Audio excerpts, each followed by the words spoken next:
Hello, I'm Rebecca. Welcome to Rapacious Reads on this beautiful autumn day.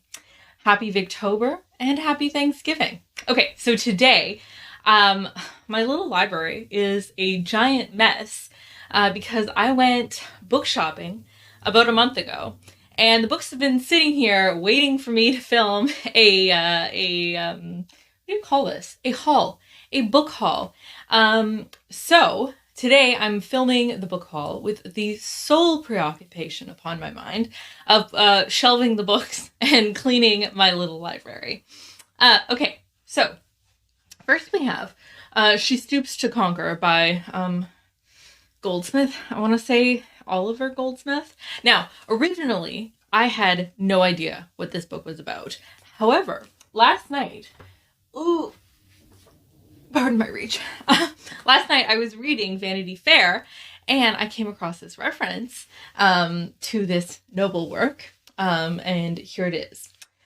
He had his time for female friendships too, but that was 20 years ago, and the ladies were of the rank with whom young Marlowe in the comedy is represented as having been familiar before he became abashed in the presence of Miss Hardcastle. So I had to Google Miss Hardcastle, and she is the lead, one would think, in this play by Goldsmith. So this was written, I believe, in the 1770s. Now, please tell me that his first name is Oliver. Oh, yes, and we have a beautiful frontispiece of the illustrious author right here. Yes, so I love that I got the reference to that in Vanity Fair last night, and as we can see, that was just my reference bookmark.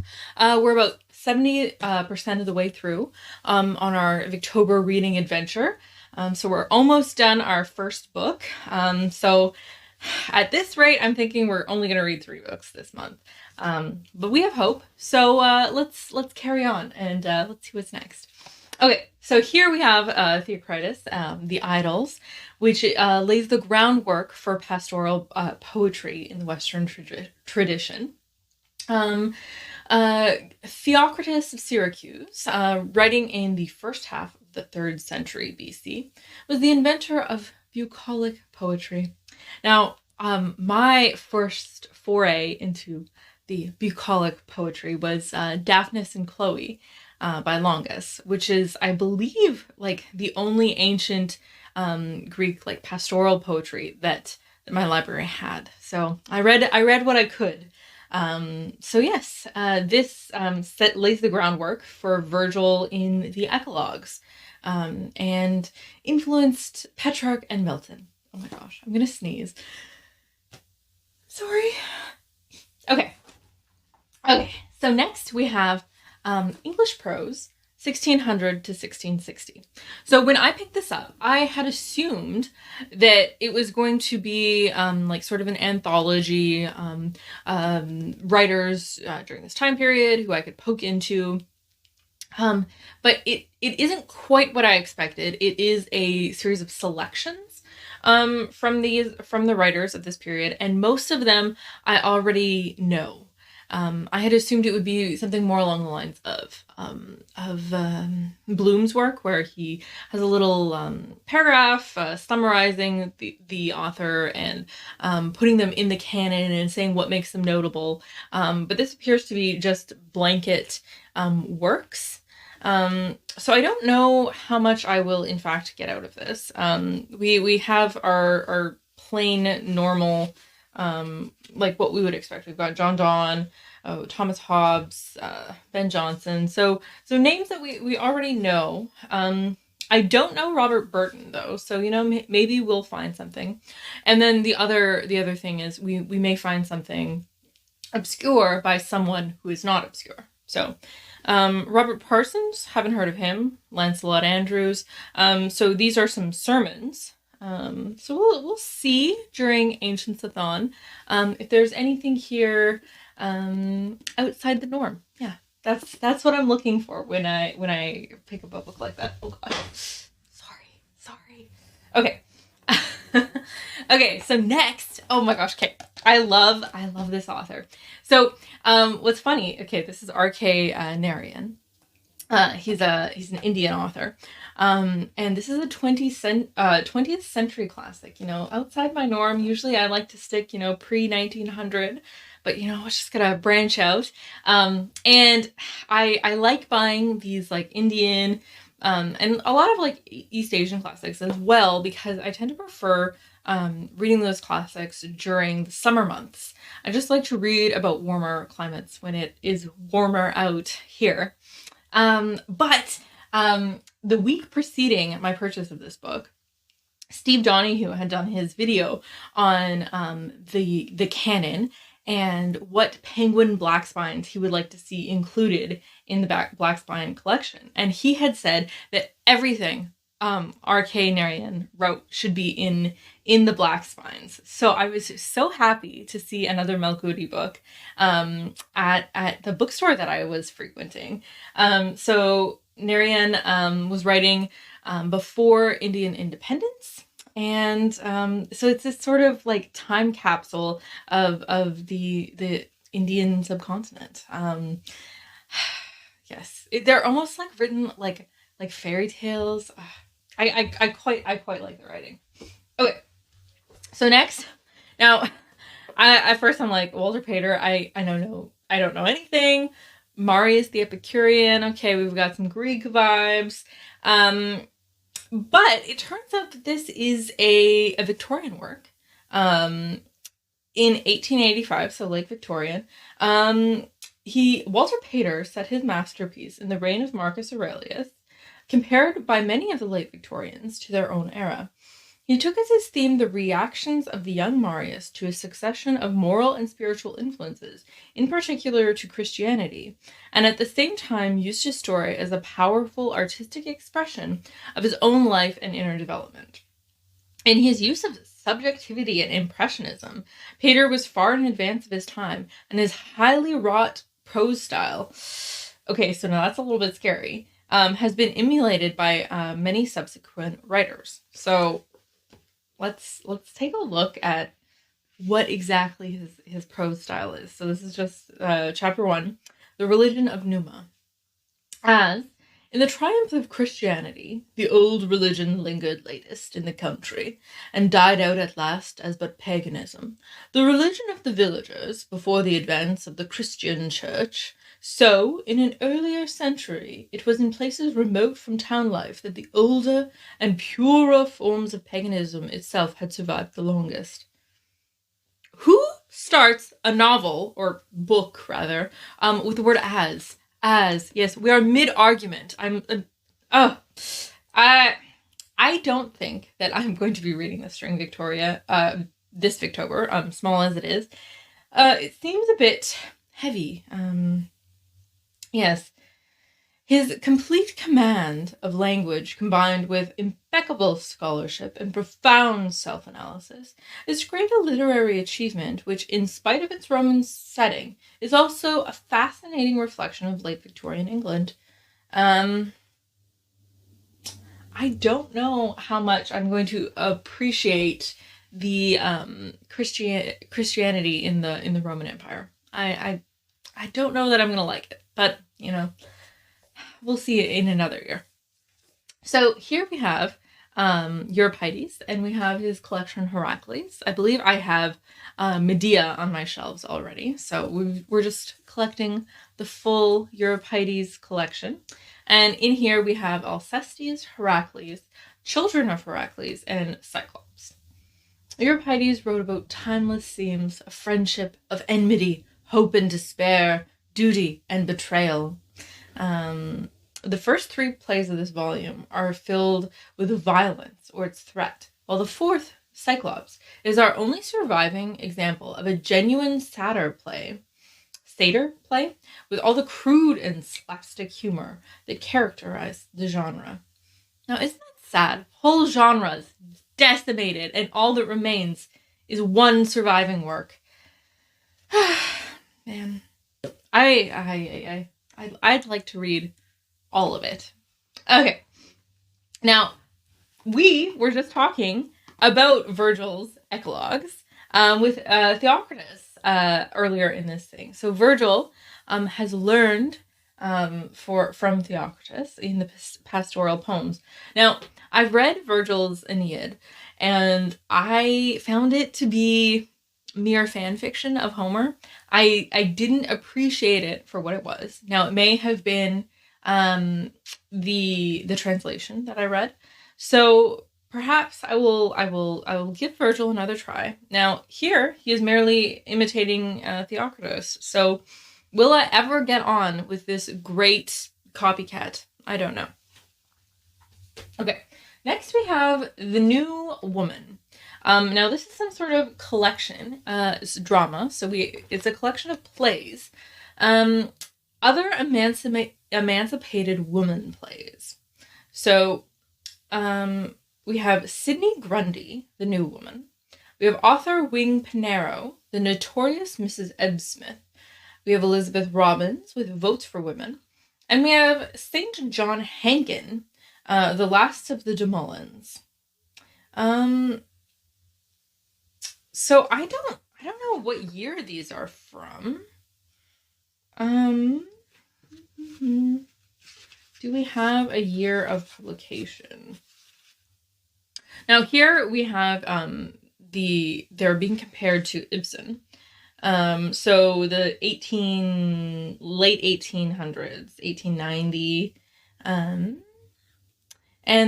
so Ibsen's work was first produced in England in the 1890s. So is that when these plays are?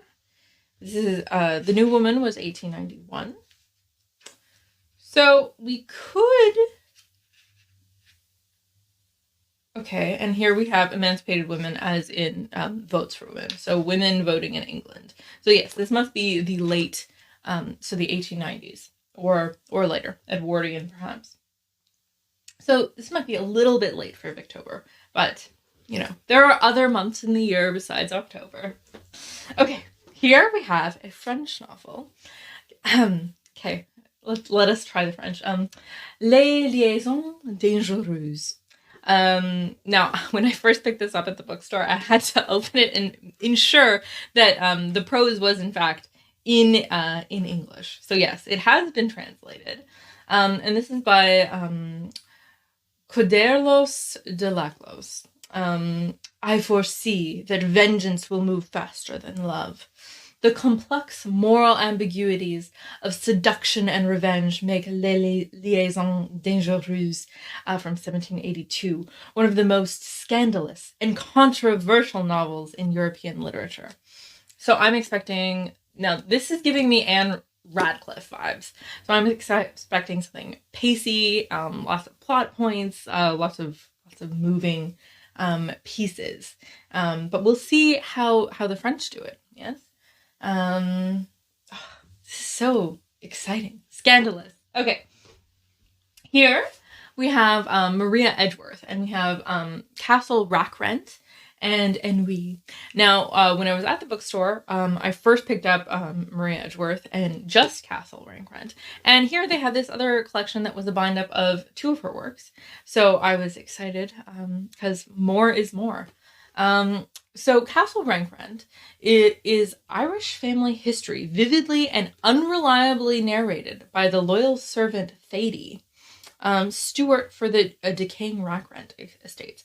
Now, anytime, this makes me want to read Loving by Henry Green. He must have learned about this. Now, Loving by Henry Green, I believe, is also told by the Downstairs, and it is also Irish, I believe. So I need to get a copy of Loving. And so these were written in 1809 and 1798. So this is like pre Jane Austen even. And is Edgeworth Irish? Yes. So she was born in 1768 to a wealthy Irish landlord. Oh, and she wrote Practical Education. Yes, that is a more familiar work of hers to my feeble brain. Okay. We only have 2 books left. Sad. I need to go to the bookstore again. Here we have The Princesse de Clèves by Madame de Lafayette. So that sounds like a very, very famous name to me. And it is a translation, so I'm thinking it is French. Okay. Set towards the end of the reign of Henry II of France, the Princess de Cleves, written in 1678, tells of the unspoken, unrequited love between the fair, noble Madame de Cleves, who is married to a loyal and faithful man, and the Duc de Nemours. Now, I'm not going to read any more because I'm pretty sure there's spoilers on the back. So, yes, we have a female French writer born in Paris. And she married the Comte de Lafayette and lived on his estate until 1659. And then she separated from him. Oh, scandalous woman. Oh, and she started a literary salon. Okay, well, now I just want to read like a biography of Madame de Lafayette. Don't you? Okay, I want to see what the first sentence is like. Book the first. At no time in France were splendor and refinement so brilliantly displayed as in the last years of the reign of Henry II. It's exciting. Oh my gosh. And it's so short, you're just going to fly through it and then read more. That is, I hope she wrote other things. I do. Okay. This is the last of my books. It's a very skinny one. Here we have Alexander Pushkin, the father of Russian literature. So I read his Eugene Onegin. I want to say it like that. It's probably not pronounced like that. But I read his long poem.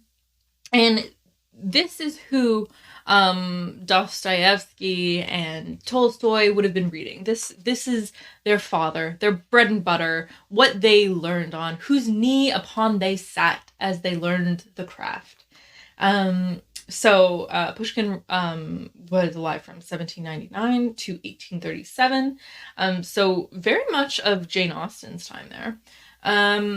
Great poet and a versatile writer whose great gifts and profoundly Russian sensibility influenced all of Russian literature, produced short stories that are a masterpiece of the craft.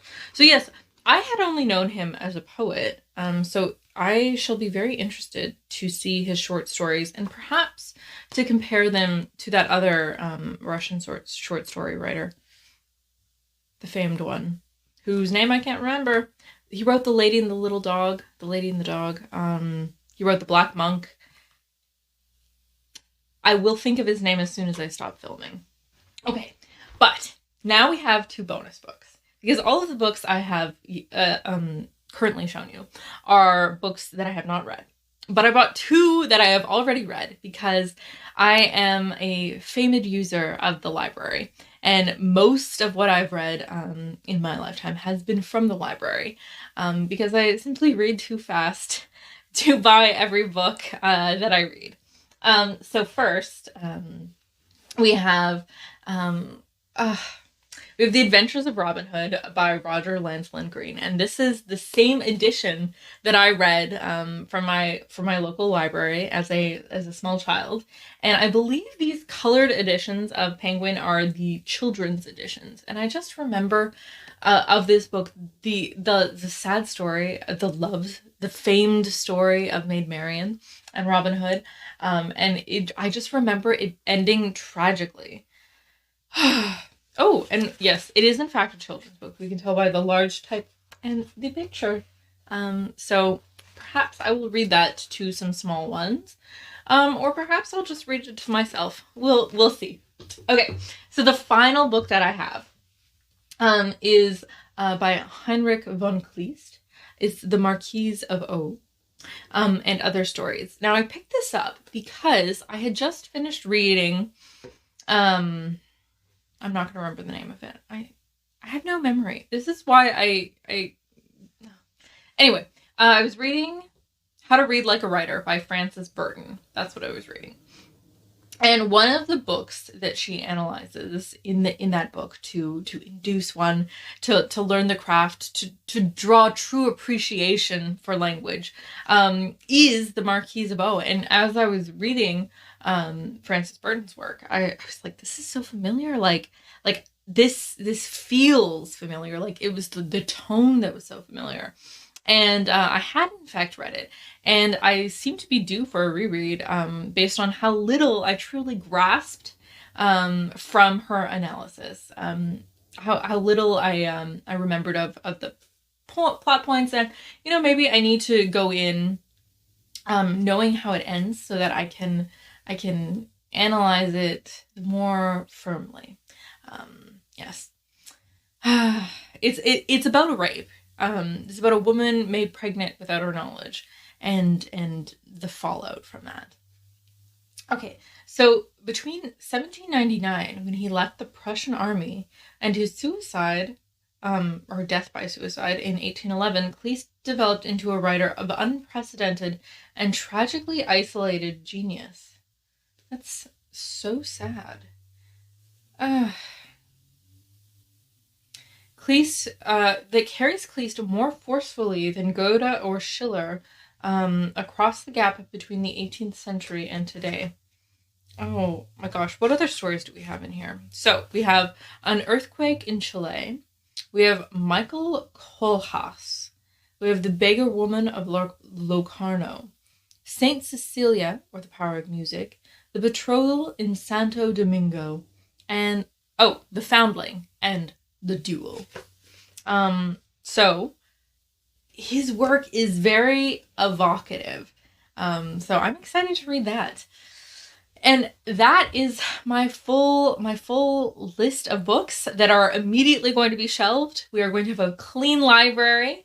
I have gone book shopping since then, and I bought mainly 20th century books. So nothing worth showing you.